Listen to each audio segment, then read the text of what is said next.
श्री हरि।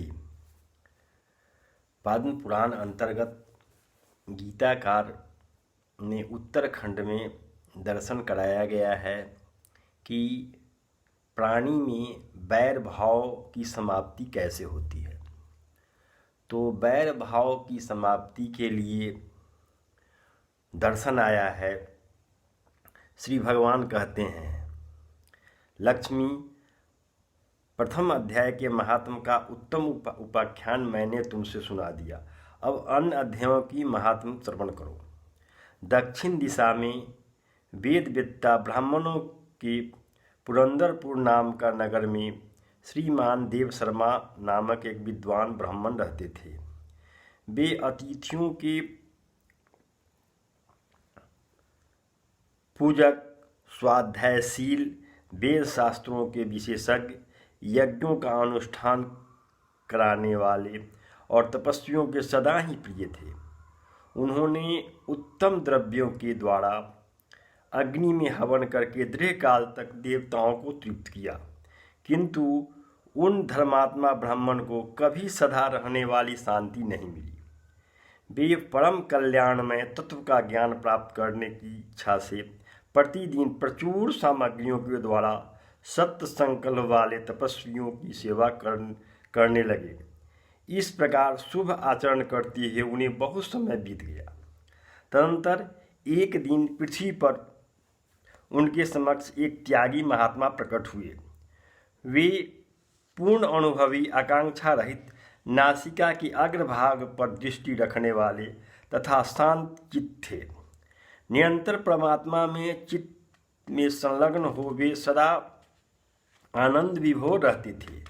देव शर्मा ने उस नित्य संतुष्ट तपस्वी को शुद्ध भाव से प्रणाम किया और पूछा, महात्मन, मुझे शांतिमय स्थिति कैसे प्राप्त होगी। तब उस आत्मज्ञानी संत ने देव शर्मा को सौपुर ग्राम के निवासी मित्रवान का, जो बकरियों का चरवाहा था, परिचय दिया और कहा, वही तुम्हें उपदेश देगा। यह सुनकर देव शर्मा ने महात्मा के चरणों की वंदना की और समृद्धशाली सौपुर ग्राम में पहुंचकर उसके उत्तम भाग में एक विशाल वन देखा। उसी वन में नदी के किनारे एक शिला पर मित्रवान बैठा था। उसके नेत्र आनंद प्रेक निश्चल हो रहे थे। वह अपलक दृष्टि से देख रहा था। वह स्थान आपका स्वाभाविक ही बैर छोड़कर एकत्रित हुए परस्पर विरोधी जंतुओं से घिरा था। वहाँ उद्यान में मंद मंद वायु चल रही थी। मृगों के झुंड शांति भाव से बैठे थे और मित्रवान दया से भरी हुई आनंदमयी मनोहारिणी दृष्टि से पृथ्वी पर मानो अमृत छिड़क रहा था। इस रूप में उसे देखकर देव शर्मा का मन प्रसन्न हो गया। वे उत्सुक होकर बड़ी विनय के साथ मित्रवान के पास गए।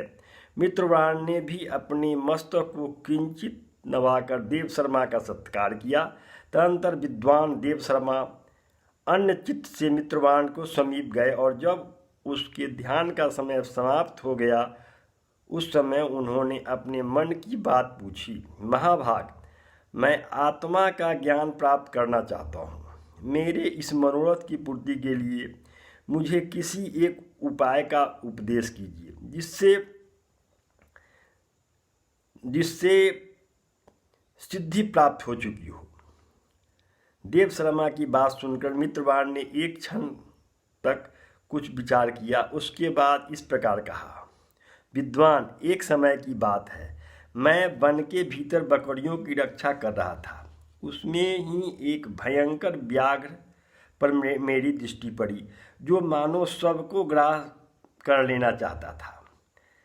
मैं मृत्यु से डरता था, इसलिए व्याघ्र को आते देख बकरियों के झुंड को आगे करके वहाँ से भाग चला। किंतु एक बकरी तुरंत ही सारा भय छोड़कर नदी के किनारे उस बाघ के पास बेरोक टोक चली गई। फिर तो व्याघ्र भी द्वेष छोड़कर चुपचाप खड़ा हो गया। उसे इस अवस्था में देख बकरी बोली, व्याघ्र, तुम्हें तो अभिष्ट भोजन प्राप्त हुआ है। मेरे शरीर से मांस निकालकर प्रेम पूर्वक खाओ। तुम इतनी देर क्यों खड़े हो? तुम्हारे मन में मुझे खाने की विचार क्यों नहीं हो रहा है? व्याघ्र बोला, बकरी, इस स्थान पर आते ही मेरे मन में द्वेष का भाव निकल गया, भूख प्यास भी मिट गई, इसलिए पास आने पर भी अब तुझे खाना नहीं चाहता। व्याघ्र ने यूँ कहने पर बकरी बोली, न जाने मैं कैसे निर्भय हो गई। इसमें क्या कारण हो सकता है? यदि तुम जानते हो तो बताओ। यह सुनकर व्याघ्र ने कहा, मैं भी नहीं जानता। चलो सामने खड़े हुए इस महापुरुष से पूछें। ऐसा निश्चय करके वे दोनों वहाँ से चल दिए। उन दोनों के स्वभाव में यह विचित्र परिवर्तन देखकर मैं बहुत विस्मय में पड़ गया।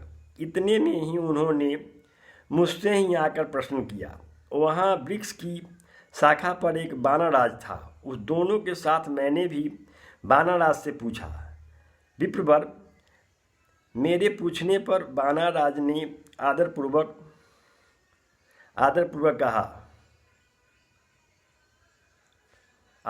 कहा, आज आजा पालक, सुनो, इस विषय में मैं तुम्हें प्राचीन वृत्तांत सुनाता हूँ।